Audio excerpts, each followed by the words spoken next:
Okay, so we will move on to the next one. This looks like a consent calendar issue also. Inmate housing amendments. House Bill 126. Representative Peterson, we'll turn the time over to you. Thank you, Mr. Chair. I appreciate the opportunity to meet with you this afternoon. So HB126 is an issue that's been near and dear to my heart during my tenure here in the legislature. And it's something that I've seen the effect of living in my community. But this really isn't about my community or anyone's particular community, but it's about how do we make our system in the state better, right? How do we get better outcomes from the resources that we're allocating to our corrections system? And so what this bill does is it proposes a realignment of our halfway house system. In the handout that is being issued to you or has been issued to you, do you have the handout, everyone? Okay. So in the handout, you'll see that we have, the map, and then there's some words on paper. In there, you'll see that we basically have four big halfway houses here in Salt Lake County, and then we have a big facility also in Weber County.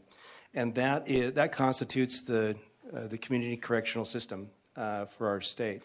So if you are someone, let's say you're from St. George, for example, and you're incarcerated for a felony, you're sent to Draper or Gunnison to serve your time.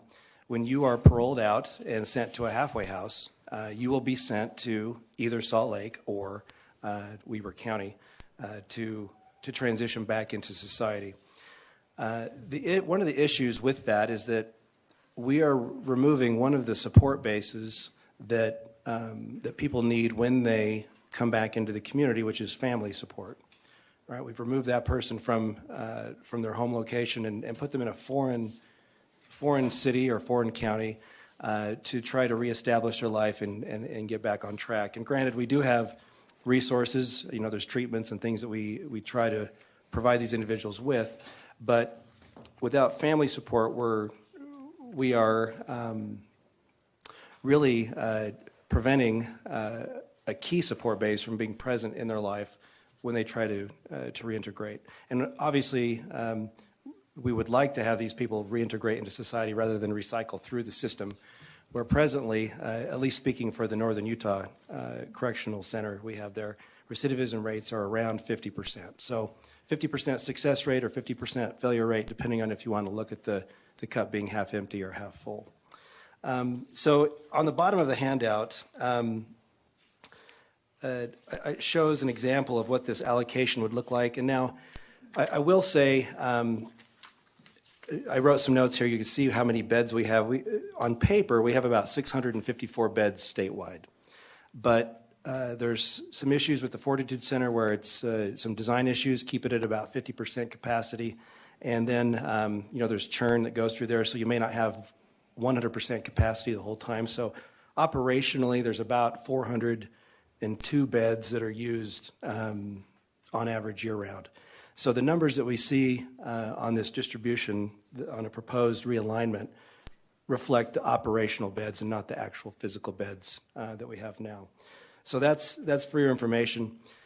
What the bill does here is it takes our operational halfway house beds and distributes them across the state in the county, along the Wasatch Front, mainly where our population is, according to county, based on the population of that county as a percentage of the state population. So, Salt Lake, being the largest county in the state, would receive the largest proportional amount of beds under this allocation, which would still be less than what it has presently.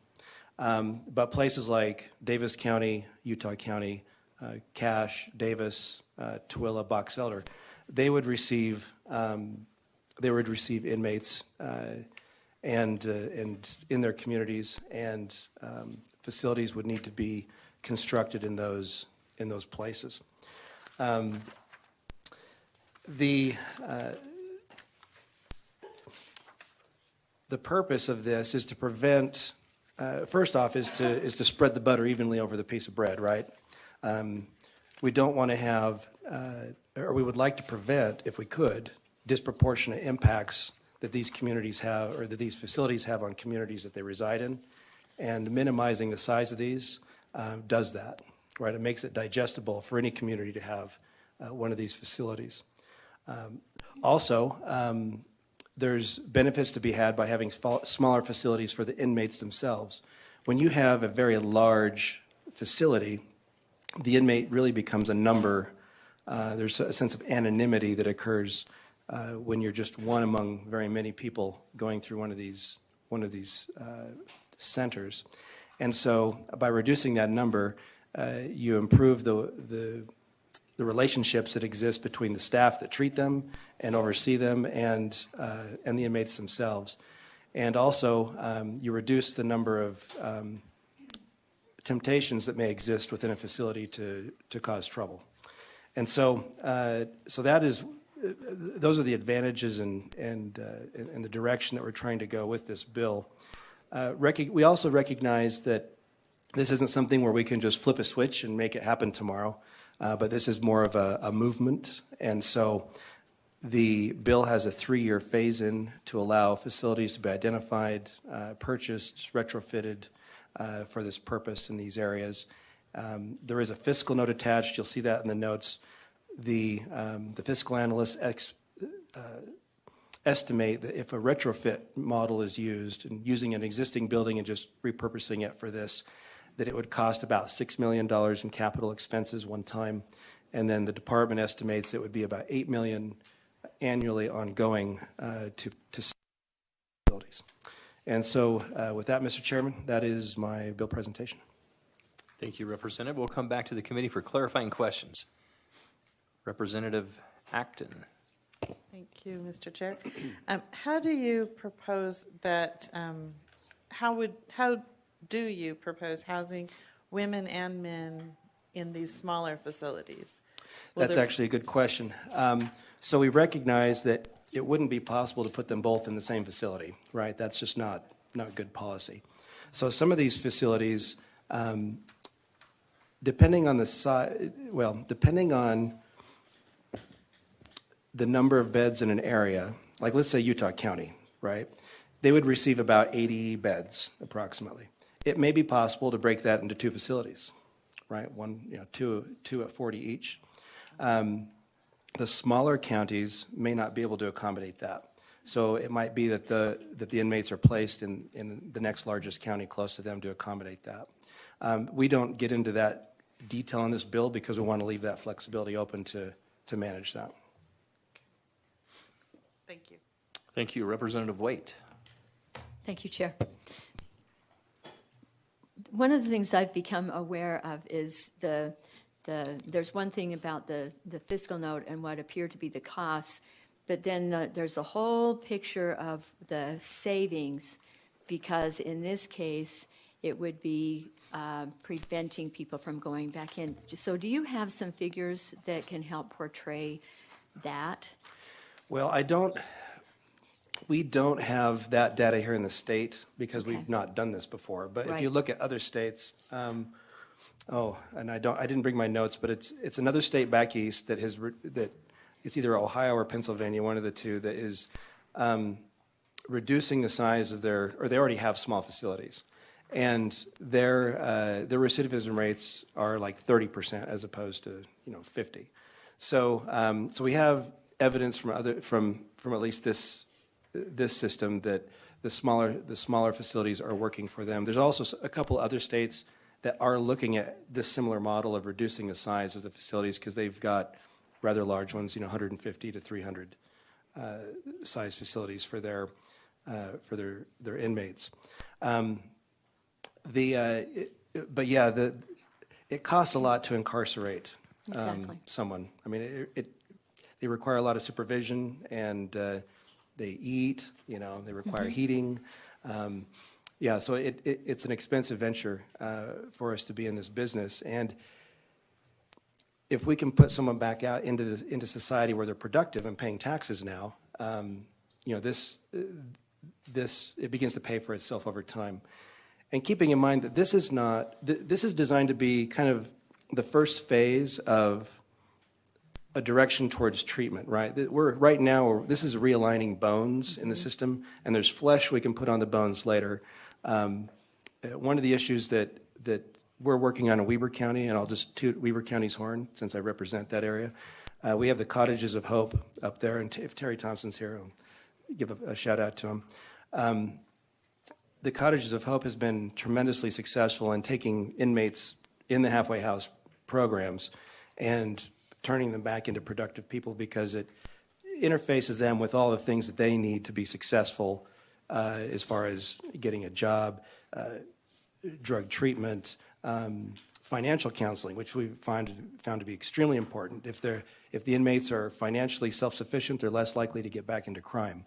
And so getting them to be sustainable on their own has been the key for us in getting these guys out of the system and out of the cycle of reincarceration. And so, and it doesn't necessarily have to be the Cottages of Hope, but other treatments like this, where we get these sort of this counseling and interface at the exit door for these inmates as they come back into society, will be key to reducing that number even further. So. Thank you. Because that's exactly the point that I'm seeing more and more when we look at the costs of things, is that we have to consider, even if we don't have the exact precise numbers, we have to consider how much it costs to keep, in this case, people in this situation versus a situation where they can become productive and contributing. And that's what I hear you saying. Thank you. And in this program in Weber County, so far the return is it's like a 3-to-1. So they spend $1 on the services, and we save $3 in state expenditures. So if that is scalable, then we'd be in really good shape. Thank you. Thank you, Chair. All right, thank you. I see no other clarifying questions, so we're going to go to the public. By a show of hands, who is here to speak on the bill? All right. Yep, Commissioner, coming up. No problem.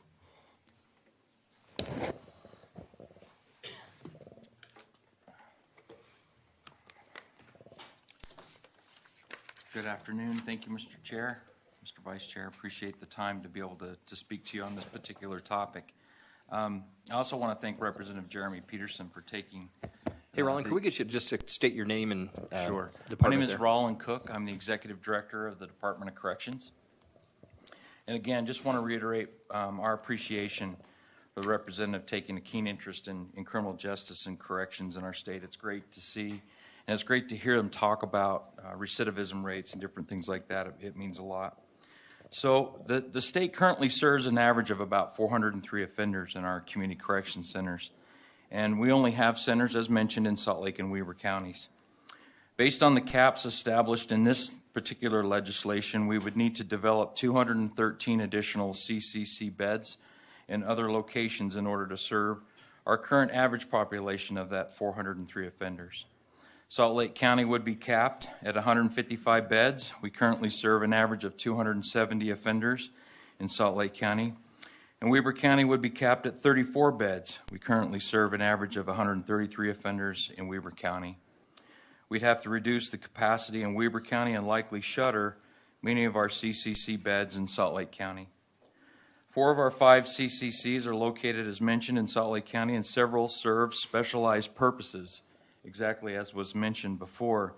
For example, we have 2 female centers, we have 1 mental health center, and we have 1 sex offender center. In dividing up the population according to the caps, we'll see a negative impact on our ability to operate these types of specialized beds, which are essential to successful outcomes. No longer could we provide the evidence-based, gender-specific housing and treatment for women that is significantly different from the male population. No longer would we provide the transition for our mental health offenders, so vital to making that move from incarceration to community living. No longer would we be able to manage and treat our sex offender population from one location. Waiting lists already exist for all of these vital beds, which means people stay incarcerated longer, and we all know incarceration costs much more than community placement. The model suggested in this legislation would require us to send these specialized populations out in handfuls, just as suggested, to a variety of locations across the state, many of which do not have the proper resources and treatment providers available. Based on the formula in the statute, we would need to open CCCs in Utah, Davis, Washington, and Cache counties, as well as in the north, central, and south zones. Based on the formula caps, we would be forced to open centers in each of these areas if we wanted to maintain our current capacity of serving an average of 403 offenders. In some instances, these centers would be quite small, therefore operationally costly. 16 beds in Central Zone, 12 beds in Southern Zone, 20 beds in Northern Zone, and 17 beds in Cache County. CCCs operate 24/7, 365 days a year, so there will be a very high operational cost to operate some of the very small centers. The legislation goes into effect in 2021. This is a very short time frame to try to get 7 additional centers operational statewide. As an example, it took over 3 years to get the Fortitude Treatment Center from concept to operation. As you know, the county didn't want the center and fought nearly every location selected. Aside from that fight, we had to find an appropriate building, negotiate a purchase price for the building, hire architects to design a retrofit, complete the work on the retrofit, and hire and train staff to operate the center.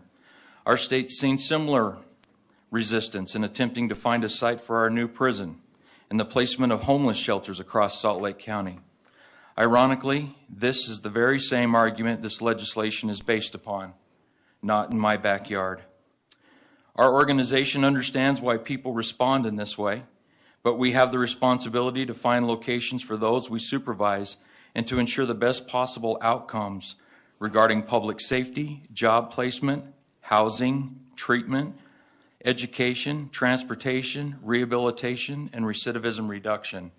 It's not just limited to support of family.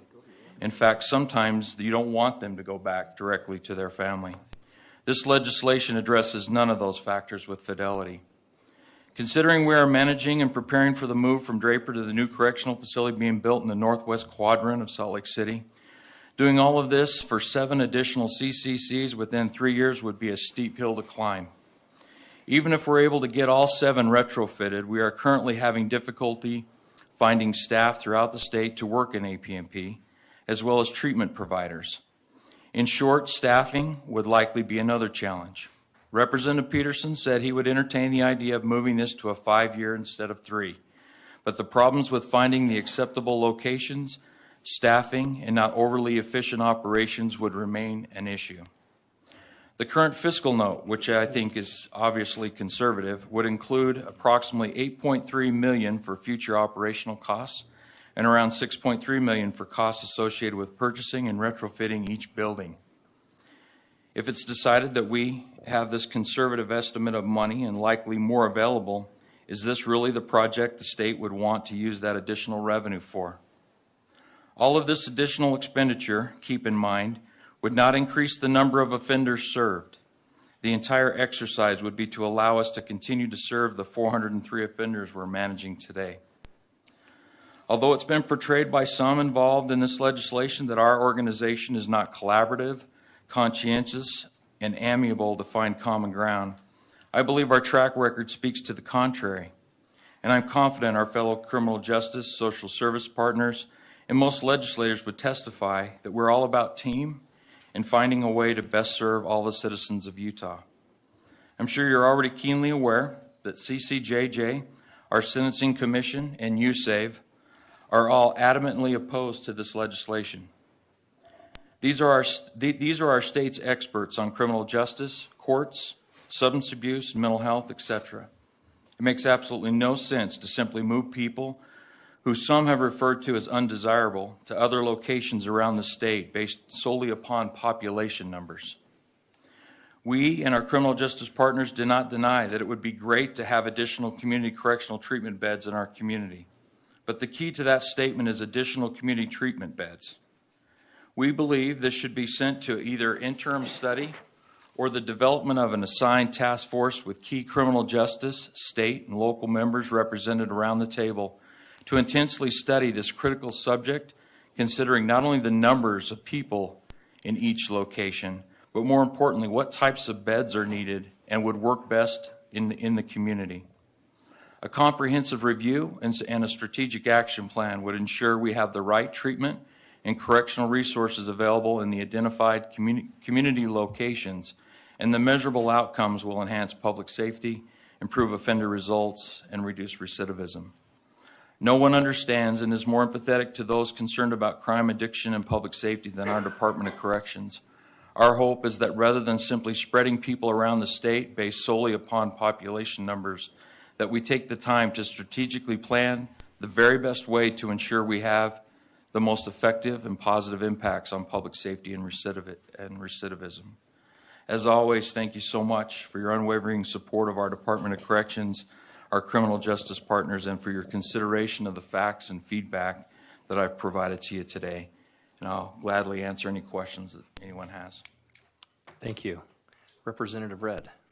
Thank you, Mr. Chair.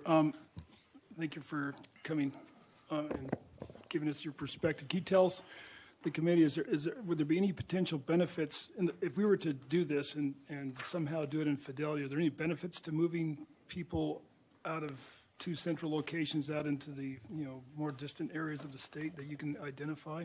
Obviously, there's costs, there's risks, but are there any benefits? I think there's benefits. We talk about it as well from our department's point of view. It would be great to have community correction centers in different parts of the state. We've talked about that in the past. The part of it that's challenging is saying you're going to break them up into smaller groups and put them out in different areas where there's no resources, there's no treatment and stuff available. And that's why we're proposing that if you want to do this, remember you're saying you're offering $14 million basically to the department, and we'd love to be able to do that and be able to make a difference, but we want to do it the right way. And just simply moving bodies is not the right way. We could use it. It would be great if we had nothing but a center for just women. What a lot of people don't understand is that takes a completely different set of treatment standards to be able to take care of those folks. So, sure, would it be great? Absolutely. But we also know we want to make sure that we're spending the money the right way. So the opposition by the correction system, which everybody you listed as part of that, CCJJ and everybody else, they're opposed to this mostly because of number one, the cost, number two, the lack of fidelity in the treatment resources and all that kind of stuff. Is there any other reason they're opposed to this besides just what you kind of mentioned during your presentation? Well, I can't speak for them. I can speak from what I've been, when I've been in those meetings. I think the thing that we're opposed to is simply moving bodies. And that's what we're trying to explain. We're not trying to be know-it-alls. We definitely aren't. We learn every single day. But the one thing we do know, one thing I know a little bit about, it's what you guys asked me to do, is corrections. And you don't just move bodies. You can't just say we're going to move 16 bodies and put them out in Paiute County and think it's going to be okay. It's not. There's a lot that goes into those particular centers, far more than just feeding them, far more than just signing them out to go to work. There's treatment, there's education, there's all those things. And sometimes you can't, you have to have a place where a person can find a job. So I don't know if I've answered your question, Representative. But it's been helpful. I mean, your input on this has been extremely helpful to help us understand what the problems and concerns would be with this potential bill. And thank you for your testimony. Thank you. Representative Romero. So, speaking with Mr. Chair, with Representative Peterson, I like the concept of this bill, but also listening to the executive director here, it brings, raises red flags for me as well. So I'm a little torn on this, but I guess I wanted to point out that two of the homeless shelters are in my district, and most of these facilities we're talking about are in my district too. And I'm not saying not in my backyard, and I don't think the people in my district are saying not in my backyard either, but it's like, how much can we carry for the entire state? And so I'm torn a little bit on this, and if we did take this to interim, it's something I'd really want to be involved with. Thanks. Thank you. Okay, I see no other questions. Thank you. Anyone else from the public wishing to testify? Chief?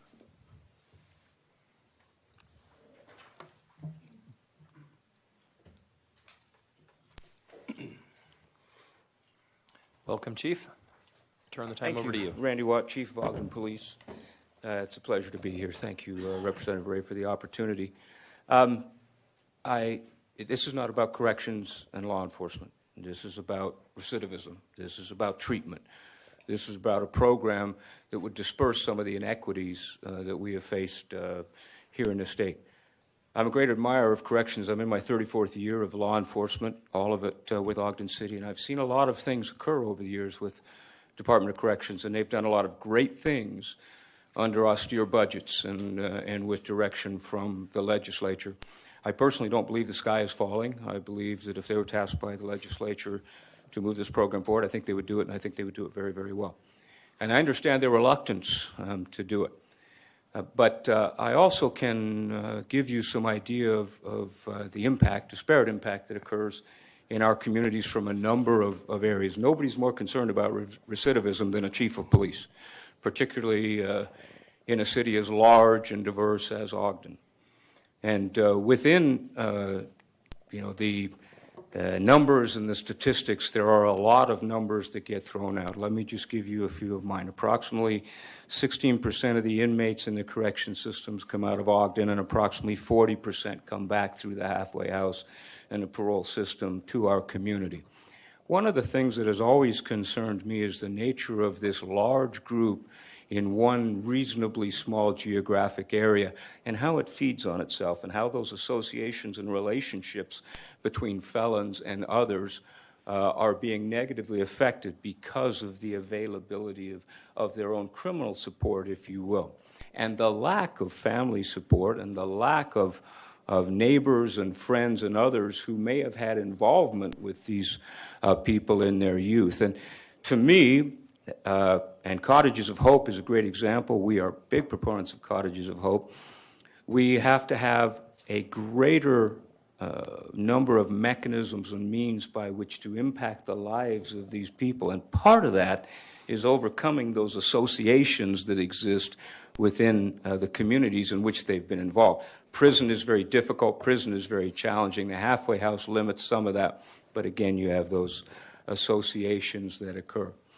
The bill as it's presented by Jeremy Peterson, I think is a good bill. And I think it makes good sense, and it's starting in a great direction. It's not the end-all. It is going to have to be a continuing program. There are going to have to be other measures, but this will be a great start to disperse some of those issues, provide greater support and treatment to those who will need it. I know it will be difficult for corrections. We have a great relationship with corrections. They serve with my officers on our task forces and in our streets, and we wouldn't want to see that harmed in any way. But we also, when there are reoffenders, when 40% of the population is involved and there are 50% of those roughly are recidivists, those crimes happen in my city because of the placement of those people in a large section. I thank you for the opportunity to testify today. Thank you, Chief. It looks like we have one question. Representative Waite. Thank you. I'm hearing so many good ideas, and I'm wondering about what the conversation has been so far, like how much conversation has there been to move something forward in a certain number of years? Well, I'll speak. We heard this bill last year, and we didn't take it to interim study, but we worked on it over the interim, and I worked with corrections on trying to come up with something that was more palatable. So we've been talking about this for over a year. With corrections? With corrections. Thank you. Thank you. Okay. Thank you, Chief.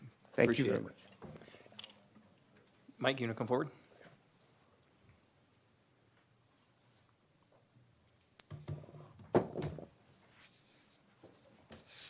Mike Haddon, Deputy Director of the Department of Corrections, and I will bore you with data because that's what I'm really good at. I shouldn't say that I'm really good at it. And you probably noticed that I've got readers on, so that's expressing my age. an infirmity that's coming. It's going really rapidly. I I just thought you wanted- meant you were really good at boring us. That's kind of what I got out of I the whole am. thing. I really am. And if you're awake by the time I'm done going through, I'll just go through a couple of numbers here. But I think that they're important numbers.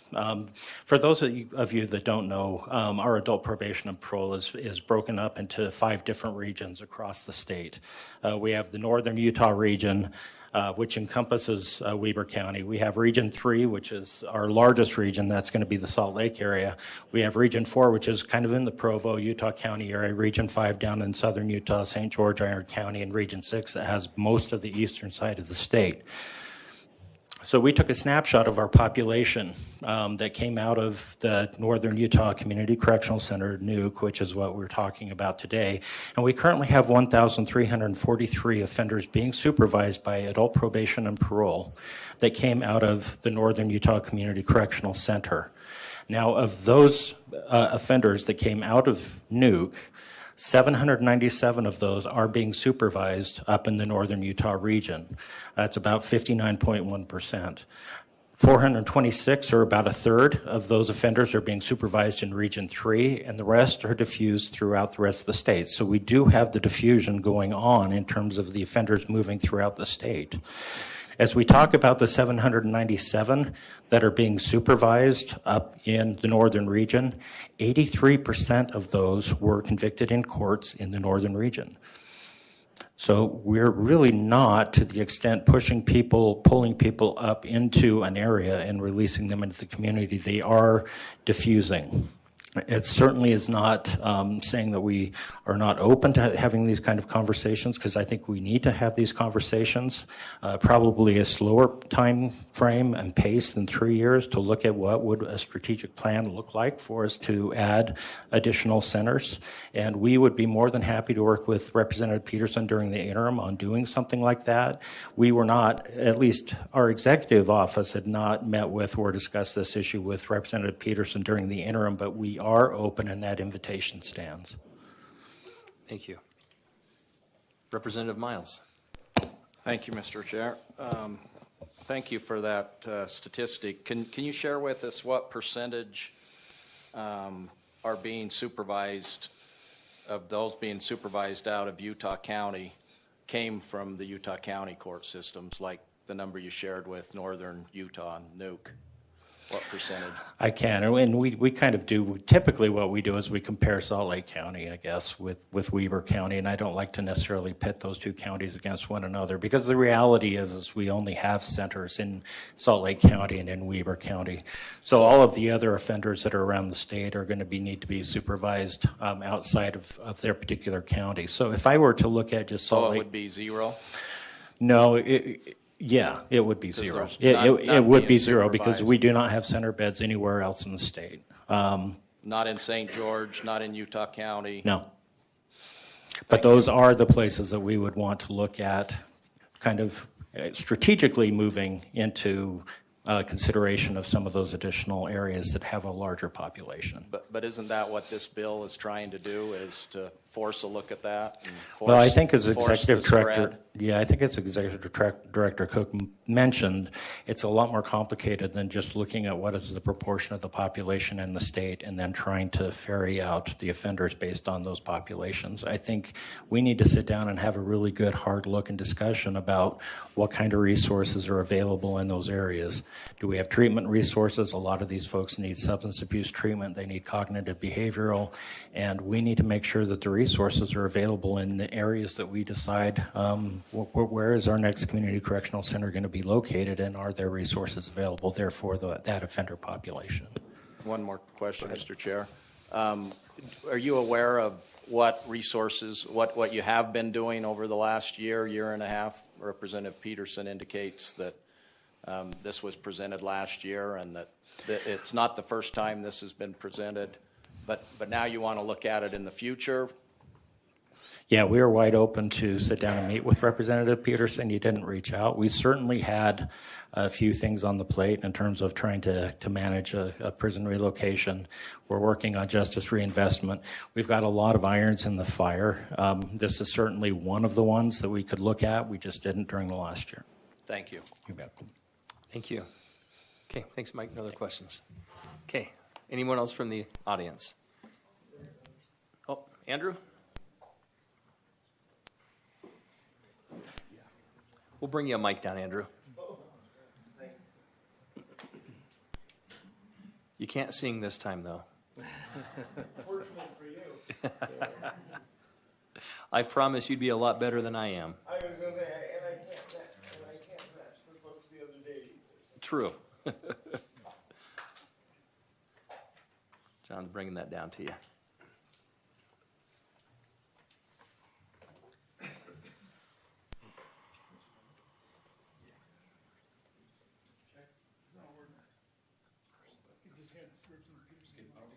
Yeah, we can, even if we need to just hand that, let's get a long wire on it. Yes. There we go. I think this is what we've been able to do in the past, so hopefully it'll work again. There we go. Yep, we got you good. All right.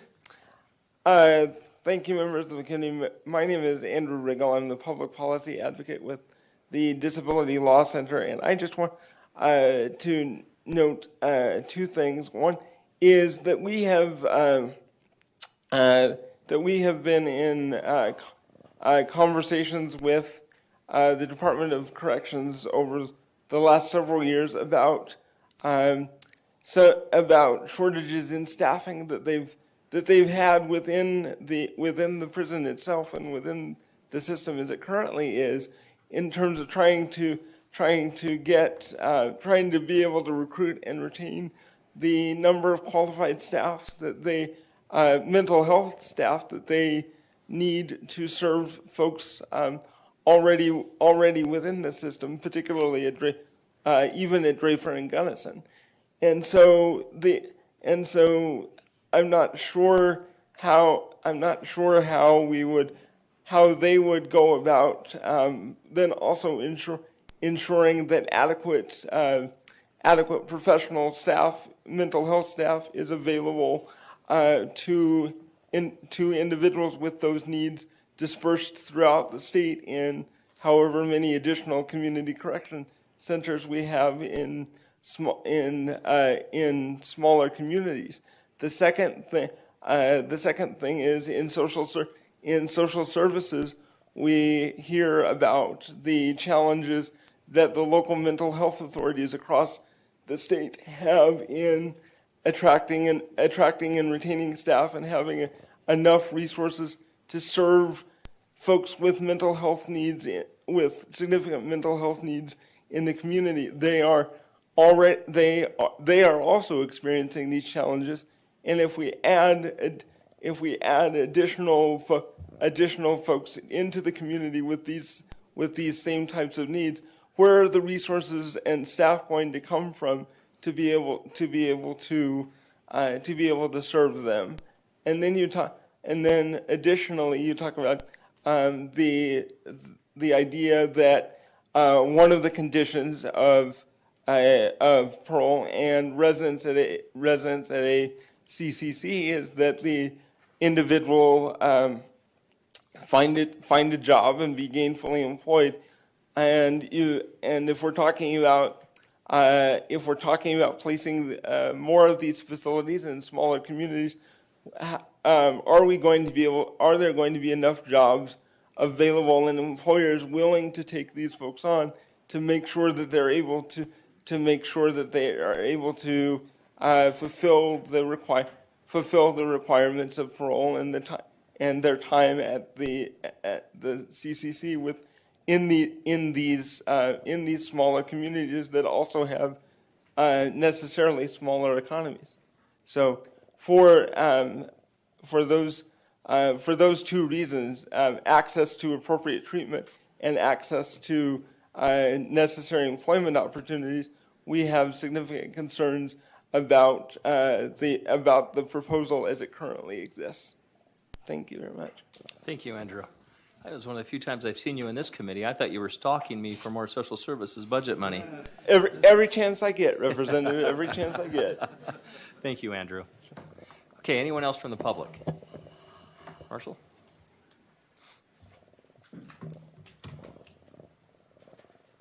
Mr. Chair and committee, my name is Marshall Thompson. I'm the director of the Utah Sentencing Commission. The Utah Sentencing Commission has voted to oppose this bill for the same concerns stated already. We just wanted to echo our support for corrections in this department. CCCs can provide valuable tools for wise sentencing and wise supervision policy. So to the extent that the Utah legislature would like to allocate more money to corrections to build more CCCs, we're very much in favor of that. But having caps in a way that would keep otherwise usable beds unavailable, or ways that would bind the Department of Corrections in efficiently and effectively rolling out these CCCs is something that we're very concerned about. So thank you. Thank you. Okay, I saw no more hands, so I'm going to bring it back to the committee for discussion or action. Representative Red. Yeah, I'd like to make a motion that we move this bill to interim committee for additional study. I'd like to speak to that. Go ahead. That's in order. I think this is a really important concept that Representative Peterson has brought forward, and there's, in my experience working inside the county level, judicials, not the judicial system, but the jail system, there really may be a significant benefit for spreading some of the responsibilities and also the resources out through the community rather than trying to get everything done in just 2 or 3 locations. My concern with this is that this is, based on the information we learned during this committee hearing, this is a big deal. This is not a simple thing about moving bodies, which I don't think, at least I didn't understand that to the degree that I understand it now before I came to this committee hearing. And I think if we're going to do this, it really does need to have everybody at the table giving the input that's necessary to make sure that we do have good outcomes long term, because it's not just an issue of building buildings. If we're going to build buildings and figure out that it doesn't work, if we're going to spend resources and find out that what we thought was going to work didn't work, it's a really kind of an expensive pilot project, and we have to get this right, I think, before we actually go forward. And I think the whole concept of having treatment resources is something that a lot of us may not understand fully. Not living inside the whole probation and parole system, I spent a lot of time inside the jail, but I don't see what happens when people get released from jail so much, except when I see them in the community and talk to them. But the bottom line is these CCCs provide an extremely important part of what we're trying to do in this state to get people back in the communities, get people integrated back in the communities, and not going through the whole recidivation thing. So I think that's my concerns is that this needs significant input, and quite honestly, we need to support. If I'm going to support this, we're going to need support from the people that are inside the system and working on it right now. I certainly support the concept, but I think we need to have some more work on this, and for that purpose, I'd move that we move this not just to kick the can down the road, but actually to study the issue and get everybody at the table and figure out what it is we need to do. And so for that purpose, I'd like to move this to interim committee for a serious deep dive study and figure out what needs to be done. Okay, so I'm going to restate your motion for you so we have it correctly. So your motion is to return it to rules, refer it to interim for study. Yep. Okay. So that motion is in order. Discussion to the motion. Representative Miles. I appreciate... I think you want to... let me make a motion, sorry. I'm going to make a substitute motion that we approve this bill and pass it out with a favorable recommendation. Okay, that is in order. So we have a substitute motion to pass this out favorably. Would you like to speak to that motion? I would. And I appreciate Representative Red's intent to keep this alive and keep the discussion moving forward. And as I think it ought to, but this hasn't been the first time this issue's been brought up, and I think as a society we would all recognize that there's got to be a better way to reduce recidivism, and we've got to look at some hard changes, and these would be hard changes. There's no question, but the disparate impact that it has on a few of the communities in Salt Lake and Weber County, it's just not effective. And I appreciate the concern that maybe there aren't all the resources right in line right now in additional communities, but if we moved in this direction, they would come. It's not something, this isn't an impossible task. And it's not as if it's working wonderfully now. It's tapping out all of where those community correction centers are now. It's tapped out all the resources, whether it's counseling or jobs or housing, and rightfully so. There's just so many coming through. I think these communities are doing a Herculean efforts, and but when you're releasing that many out in the community and telling these communities buck up and provide the resources, it just, there's only a certain amount of limited resources, and I think Utah's a state that's all willing to do its part, and I agree there's got to be some work out so that it's ready to go forward, and I think the timeline would make sense. But I think this is an important discussion that we ought to have on the floor, and for that reason, I would recommend that we pass it out and let the entire House debate it. Okay, that motion is in order. So the discussion that we're going to have is the substitute motion to pass out favorably. Representative Waite. I'm just hearing so many different objectives, and so I agree somewhat with the substitute motion, but I agree more with the idea of having the discussion head to interim. So I'm not going to vote for the to substitute, just because I think it's too big an issue to move out to discussion for approval of the particular bill when there are so many objectives that need to be explored. I think it's a bigger move than the substitute motion would allow for. Thank you, Representative. Any other discussion to the motion to pass favorably? Seeing none, I'm going to go back to actually, I need to go to the underlying maker of the maker of the underlying motion, if you'd like to. So I would oppose the substitute motion for the reasons we've already described. I think there's a lot of issues in my mind that need to be thoroughly discussed and resolved before you present it to a group of 75 people on the floor of the House for a 15-minute discussion. To me, it's too complicated. It's way too complicated to discuss on the floor of the House. That's my opinion. Thank you. Now I'm going to go back to the sponsor of the bill for summation. Thank you. How long do you have? Well, I learned that... Time's up. Yeah. First off, let me say that I support the motion and I vigorously resist the underlying motion. One of the things I learned up here is before you berate somebody's ideas, you must praise them. So let me tell you how much I appreciate the director. And yeah, anyway, that's a joke. I'm sorry. So we've seen oh, that's all right. It's always time for a joke. Smiles make the world go around. We've seen we've been painted a picture that if this bill were to move forward, it would be the end of treatment as we know it, right? The people that make that decision are in the corrections department. They're the ones that design the facilities, that build them. We simply write the checks and provide the policy directive for them. This bill does not deal with that. It does not tie their hands. It does not restrict them from continuing to do the great job that they're doing where they're doing it. It simply says that we are going to have smaller community facilities, right? Which we seem to agree that would be a good thing. We just merely have to pay for it, right?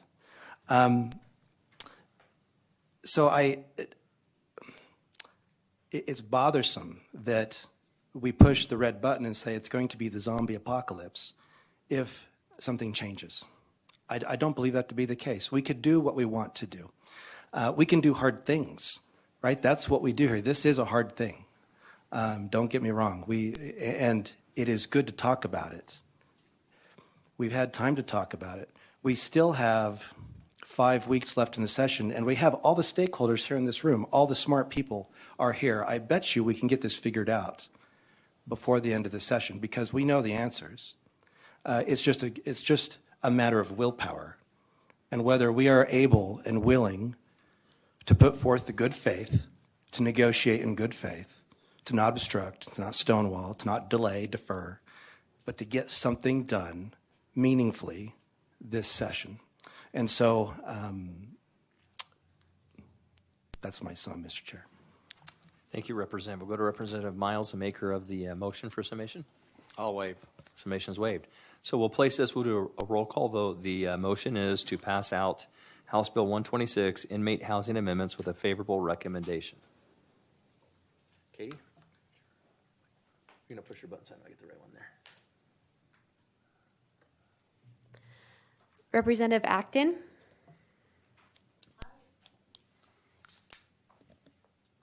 We were voting on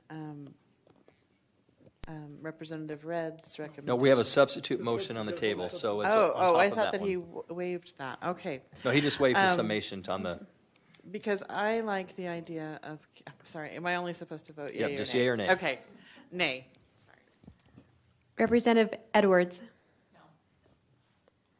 Representative Hollins. Representative Miles. Representative Romero. Representative White. Oh, wait, sorry. Representative Winder. Representative Red. No. Representative Ray. aye.